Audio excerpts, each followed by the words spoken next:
중국의 자존심. 14. 만리장성. 3. 슈퍼맨 진시 황제. 민중의 고통을 딛고 만리장성이 놀랍게도 빨리 세워지자 여러 가지 전설이 생겨났는데 무엇보다 흥미로운 것은 황제의 능력이다. 한 예로 진시황에게 빨간 갈기에 밤에 불꽃이 타오르는 듯한 꼬리와 빛을 발하는 눈을 가진 흑마가 있었다. 그 말은 하루에 1200리를 달릴 수 있으며 진시황이 그 말을 타고 중국 북방 국경선을 1.6km를 달릴 때 겨우 9에서 10번밖에 땅에 발이 닿지 않았다고 한다. 여기에서 리는 과거의 길이 단위로 1리는 500m이다. 놀라운 것은 말이 밟고 달려간 자리마다 망루들이 차례로 솟아올랐으므로 단 하루 사이에 광대한 성벽이 세워졌다고 한다. 진시황이 사용한 놀라운 도구 이야기도 있다. 그가 사용한 삽은 3번이면 1.6km의 흙무더기를 떠낼 수 있으며 마술의 채찍은 한 번만 내리치면 산을 하나 옮겨 놓을 수 있었다고 한다. 만리장성이 구불구불한 것도 전설이 있다. 진시황의 나는 말 고리에 무거운 돌을 달아 북방 국경선을 마음대로 달리게 한 후 생긴 자국을 따라 성벽을 건설했다는 것이다. 가장 많이 굽어진 곳의 성벽은 무더운 오후 그곳에 기대어 잔 용의 무게 때문에 휘었다고 한다. 심지어는 어마어마하게 큰 용이 그 지역을 날아가다가 지쳐 떨어져 그것이 만리장성이 되었다는 전설도 있다. 현재 우리들이 볼 수 있는 장성은 대부분 명나라 시기에 건축한 것이지만 만약 역대각 시기에 축조한 장성을 모두 계산한다면 10여 만리나 된다. 장성을 건축하기에 소요된 돌, 벽돌을 계산하기 위해 높이 5m, 두께 1m가 되는 벽을 쌓았다고 가정한다면 지구를 한 바퀴 돌고도 남으며 높이 5m, 두께 35cm가 되는 길을 닦는다면 지구를 서너 바퀴를 돌 수 있다고 하니 얼마나 거대한 역사인지를 알 수 있다. 당시에 성벽을 쌓을 때 가장 먼저 고려한 것은 지형으로 절벽, 골짜기, 좁은 개울 등 온갖 자연적 특징을 방어에 유리하도록 활용했다. 천혜의 요새처럼 방어적 이점이 있는 산악지역은 군데군데 초소를 세우거나 성벽을 쌓아 고갯길을 막았다. 이때 중국에서 천재적인 전략가가 태어났는데 그가 바로 진시 황제이다. 진나라 자체가 북방 기마민족이라고 볼 수도 있는 감숙성 지역에서 발원되었기 때문에 그들은 몽골 초원이 구사하는 기마술을 재빨리 전투에 응용할 수 있었다. 다른 국가가 기마부대의 필요성을 인식하면서도 야만적이라는 생각의 기마술 도입에 소극적일 때 시황제는 이들의 장점을 도입했고 결국 기원전 221년에 중국을 통일했다.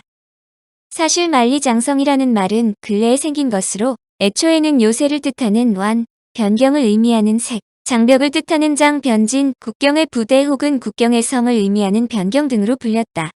특히 명나라 초반까지만 해도 장성이란 말이 등장하지 않는데 이는 몇천 킬로미터나 되는 만리장성의 성벽이 하나로 연결되지 않았다는 것을 의미한다.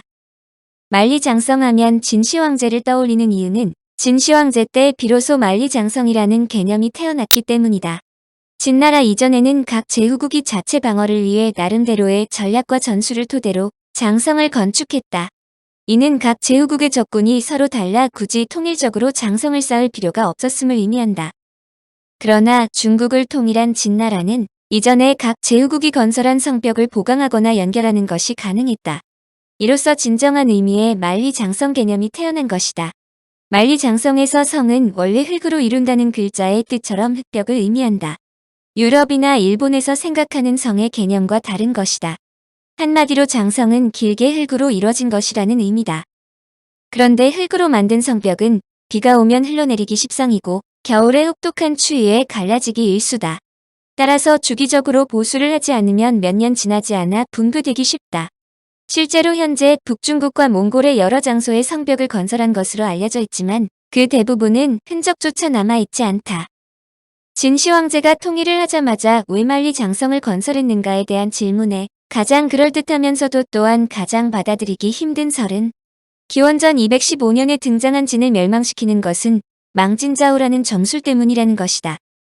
호가 북방 유목민족을 의미한다고 생각한 황제가 즉시 몽염의 부대로 오르도스에서 이들을 몰아내고 성벽을 쌓았다는 얘기다. 학자들은 진나라가 멸망한 근본 원인을 진시황의 아들 호해의 무능과 환관 조고의 권력 남용으로 보고 있는데 흥미롭게도 호해 역시 호를 사용한다. 만리장성 건설의 미스터리. 만리장성은 중국이 세계에 자랑하는 위대한 시설로 그동안 설명된 만리장성 건설 이유는 간단하다. 진시 황제가 북방의 위협을 제거해야 중국 즉 중원이 평안하므로 그가 통일하기 전에 건설된 만리장성을 연결하여 명실상 부한 중국 북방과 격리 조치했다는 것이다. 즉 거대한 만리장성은 오로지 북방 이민족이 중국을 침략하는 불상사를 원천적으로 막겠다는 것이다. 그러므로 진시 황제의 만리장성은 전국시대 각 나라에서 각 국가의 정황에 따라 장성을 건설한 것과는 차원을 달리한다. 일부 학자들이 만리장성이 북방의 이민족이 침공해오는 것을 막기 위해 진시황에 의해 건설됐다는 말에 이의를 제기했다. 즉 그렇게 간단한 목적으로 어마어마한 만리장성 즉 그레이트 방화벽을 건설한다는 것에 허점이 있다는 것이다. 이는 만리장성을 건설하는데 대차 대조표가 맞지 않는다는 것이다. 한마디로 경제성이 너무 없다는 뜻이다. 이 질문에 이스라엘 히브리 대학의 고고학자 기데오 세라 라비 박사가 도전했다.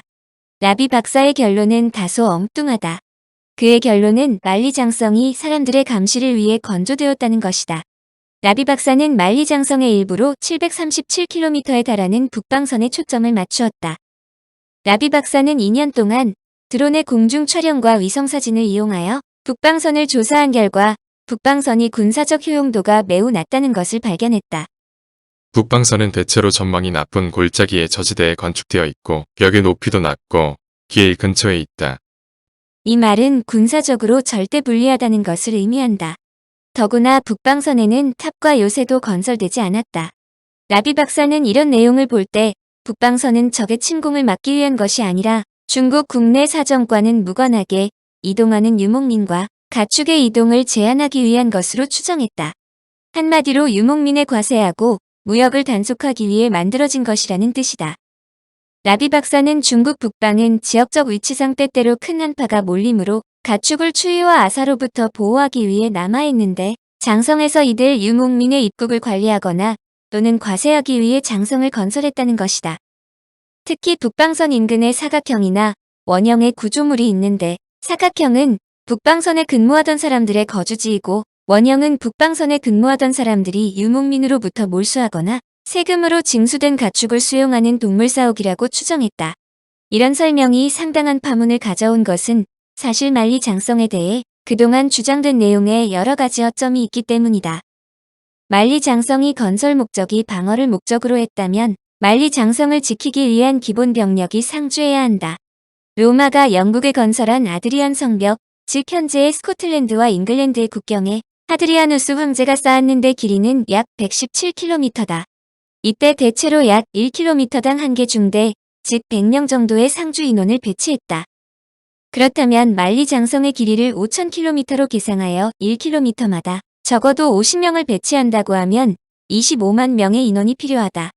그런데 초창기 만리장성을 보면 탑이나 봉화대 등이 거의 없고 그런 인원을 상주시킨 적도 없다. 그럼에도 불구하고 북방민족의 침투를 막을 수 있다고 생각한다는 것은 놀부심보나 다름없다고 나무위키는 적었다.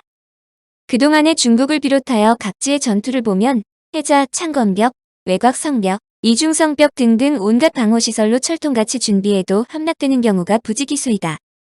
그런데 성벽 한 겹 둘러놓고 군대의 침공을 막아내겠다는 것은 상식이 아니라는 뜻이다.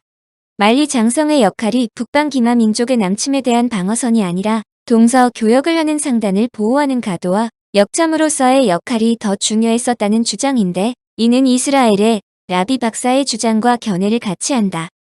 그러나 중요한 길목을 통제하고 대규모적의 침공을 최소 지연시키거나 최대 방어하는 용도 자체가 전혀 없었다는 것이 아니다. 그러므로 학자들은 만리장성의 역할은 철옹성 같은 방어 요새의 구축이 아니라 경계의 구축이라고 설명한다. 사실 중국의 역사에서 북방민족의 침입 시 만리장성에서 처절한 전투를 한 적은 없다. 기마로 무장한 북방의 공격을 만리장성에서 막는다는 것이 간단한 일이 아니다. 이 말은 일부 만리장성 구간의 방어력이 상당하다면 북방 기마족은 그런 곳을 굳이 넘으려 하지 않고 방어에 취약적인 곳을 통해 중원으로 들어왔다.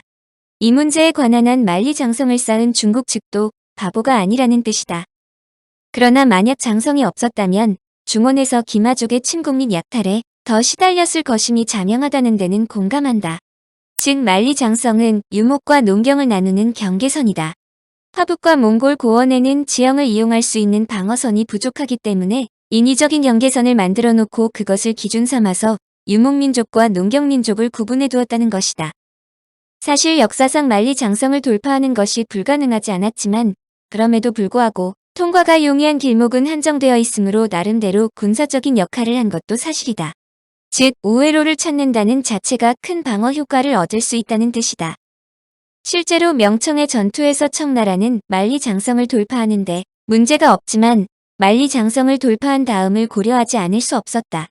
보급선이 길어지면 치명상을 입기 때문이다. 그러므로 청나라는 산해관을 통과한 다음 본격적으로 공격에 나섰다. 여하튼 큰 틀에서 북방에 사는 유목민들의 침략에 대비한 방어를 철저하기 위한 것으로 포장할 수는 있지만 그렇게도 어렵게 만리장성을 건설한 것은 세금을 받는 등 경제적인 효과가 충분히 있었기 때문이라는 설명이다. 이는 만리장성을 한 가지 단순한 이유로만 설명하는 것이 간단치 않다는 것을 의미한다. 청취자에게 원하는 것은 1. 구독 2. 좋아요